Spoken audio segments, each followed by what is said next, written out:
కృష్ణదేవరాయల సభలో తన జేబులోంచి ఒక వెండి కాయిన్ నేలపైన పడిందనమాట.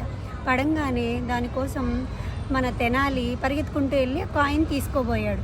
అప్పుడు వెంటనే పక్కనే ఉన్న మంత్రి రాజుగారితో, రాజా చూసారా, మీరు ఎన్ని ఇస్తుంటారు మన తెనాలికి, అయినా ఒక్క కాయిన్ కోసం పరిగెత్తుకుంటూ వెళ్ళాడు తను అని చెప్పి తనని వేళాకోళం చేశాడు. రాజు కూడా చాలా చిన్నపుచ్చుకున్నాడు, ఏంటి తెనాలి ఇలా చేశాడు అని.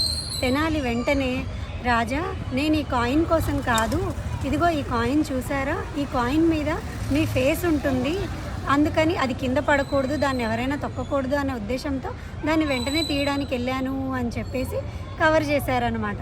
వెంటనే రాజు చాలా సంతోషించాడు. తెనాలి తెలివిగా చెప్పిన సమాధానం వల్ల తెనాలికి 3 రకాల లాభాలు జరిగాయన్నమాట. ఒకటి, దానికి సంతోషించి తెనాలి తన మీద చూపిస్తున్న అభిమానానికి సంతోషించి రాజు తనకి బోల్డంత బహుమానాలు ఇచ్చాడు. అదే కాకుండా రాజు దగ్గర చాలా మంచి పేరు సంపాదించాడు. 3, తన పరువు పోకుండా, తెనాలి పరువు పోకుండా తెనాలి కాపాడుకోగలిగాడు. దీన్ని సమయస్ఫూర్తి అంటారు.